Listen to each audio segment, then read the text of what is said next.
Brian, the U.S. Attorney says it's been going on at Corium, a manufacturer of fentanyl transdermal patches in Kentwood, since November of 2011. And the object here? Pretty simple. Make some cash. Conspiracy to possess with the intent to deal and distribute. That's the official charge facing the alleged crooks. Authorities say this man, Nicholas Brian Shook, was on the dealer end of the scheme. Shook has a lengthy criminal record, including failure to report as a sex offender, receiving and concealing a stolen vehicle, and various possession charges, all at the ripe old age of 21.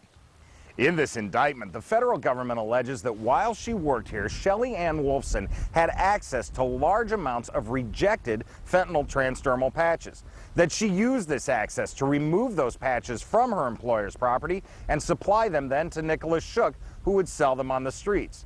We wanted to know how this happened, and by phone I was able to reach operations manager Steve Clem here at Corium. His response? No comment. Fentanyl transdermal patches, in the most clinical sense, are a Schedule II synthetic opiate duragesic. In English, they're meant for long-term treatment of only the most chronic pain, and they are potent, 100 times stronger than morphine by weight. That means the potential for misuse as a recreational drug is tempting for those looking for a high. It can be scooped off the patch, it can be injected out of a syringe, it can be put in the mouth. And when used inappropriately like that, it results in a very spontaneous, very rapid high.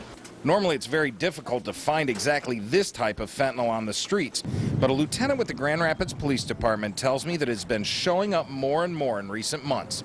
It's unclear if that increase could be tied to this plot to steal and deal. Now, we were not able to get our hands on a mugshot today of 23-year-old Shelly Ann Wolfson. When we looked up her criminal history, all we found was a traffic ticket. We're live in studio control. Steve Kelso, 24-Hour News 8.